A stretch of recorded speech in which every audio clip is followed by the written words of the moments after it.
Assalamualaikum warahmatullahi wabarakatuh.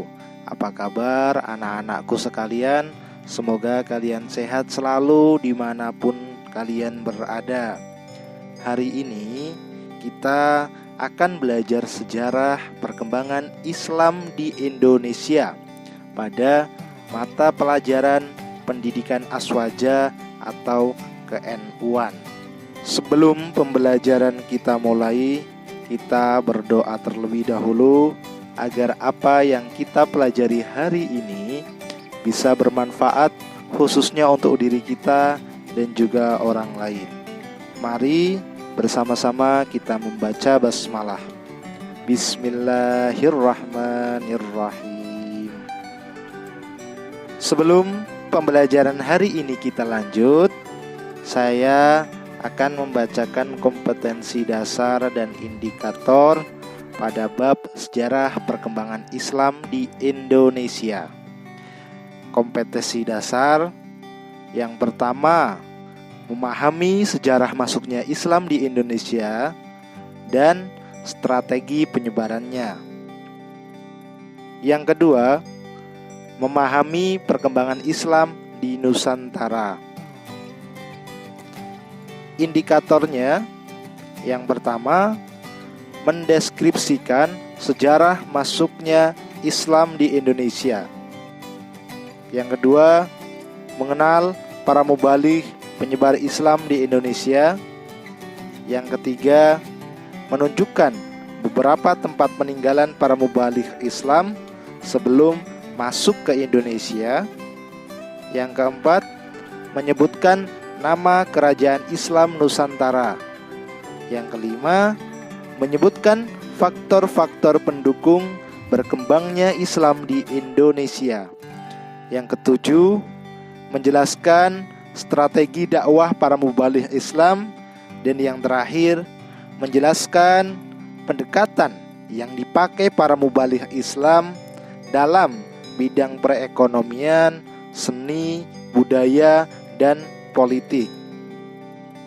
Pada bab 1 ini, apa saja yang akan kita pelajari? Yang pertama ada proses masuknya Islam di Indonesia. Yang kedua, ada perkembangan Islam di Indonesia. Yang ketiga, cara penyebaran Islam di Indonesia. Pembahasan pertama, yakni adalah proses masuknya Islam ke Indonesia. Perlu kita ketahui bersama bahwa Islam masuk ke Indonesia memiliki sejarah yang sangat panjang. Dan sejarah perkembangan Islam di Indonesia dapat kita pelajari dari dua sisi. Yaitu sisi yang pertama, datangnya Islam ke Nusantara. Sisi yang kedua, asal pembawa ajaran Islam ke Nusantara. Adapun penjelasannya sebagai berikut. Yang pertama, masa masuknya Islam di Indonesia. Dalam seminar sejarah masuknya Islam ke Indonesia yang pernah berlangsung di Medan pada tahun 1963 dan dikuatkan lagi dengan seminar yang sama di Banda Aceh bertepatan pada tahun 1978, para sejarawan sepakat bahwa Islam masuk ke Indonesia pada abad ke-7 Masehi, dibawa langsung dari Mekah. Dalam seminar tersebut juga menghasilkan beberapa butir kesimpulan. Yang pertama ada ajaran Islam masuk ke Indonesia sejak abad 1 Hijriah atau abad 7 Masehi. Yang kedua, agama Islam masuk ke Indonesia tidak melalui India, tetapi langsung dari Mekah. Yang ketiga, mazhab Syafi'i adalah mazhab yang mewarnai Islam di Indonesia. Hasil seminar tersebut dengan tegas membantah pendapat yang menyatakan bahwa agama Islam masuk ke Indonesia pada abad ke-8 Masehi yang dibawa oleh pedagang Gujarat dari India. Bukti bahwa agama Islam masuk ke Indonesia pada abad ke-7 Masehi banyak. Di di antaranya. Yang pertama, pada tahun 651 Masehi, abad ke-7, Khalifah Utsman bin Affan, sahabat Nabi, beliau mengirimkan delegasi ke Cina untuk memperkenalkan daulah Islamiyah yang belum lama berdiri. Para utusan sempat singgah di Kepulauan Nusantara. Beberapa tahun kemudian, tepatnya pada tahun 674 Masehi, dinasti Umayyah telah mendirikan pangkalan dagang di pantai barat Sumatera. Kemudian yang kedua, Thomas Arnold dalam bukunya The Preaching of Islam menyatakan bahwa tahun 684 Masehi di pantai barat Sumatera terdapat perkampungan Arab atau perkampungan yang isinya itu adalah orang-orang dari Arab.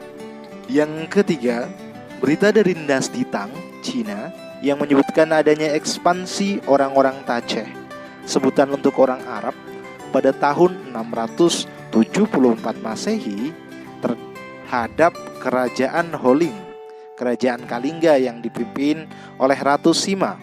Kemudian yang keempat, menurut pendapat beliau Buya Hamka, berdasarkan hikayat Raja-Raja Pasai, menyebutkan bahwa Syekh Ismail yang berangkat menuju Samudra Pasai, beliau bertemu dengan Sultan Muhammad keturunan Sayyidina Abu Bakar As-Siddiq di Malabar. Kemudian keduanya menuju Samudra Pasai dan bertemu Murah Silu.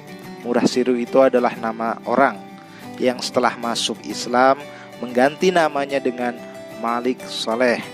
Gelar Malik adalah gelar yang sering digunakan raja-raja Mesir.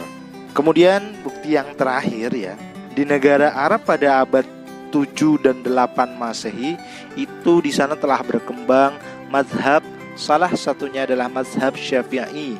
Orang-orang yang datang ke Indonesia untuk menyebarkan Islam sebagian besar mengikut mazhab Syafi'i yang berhaluan Ahlus Sunnah wal Jamaah atau yang biasa kita tahu dengan Aswaja.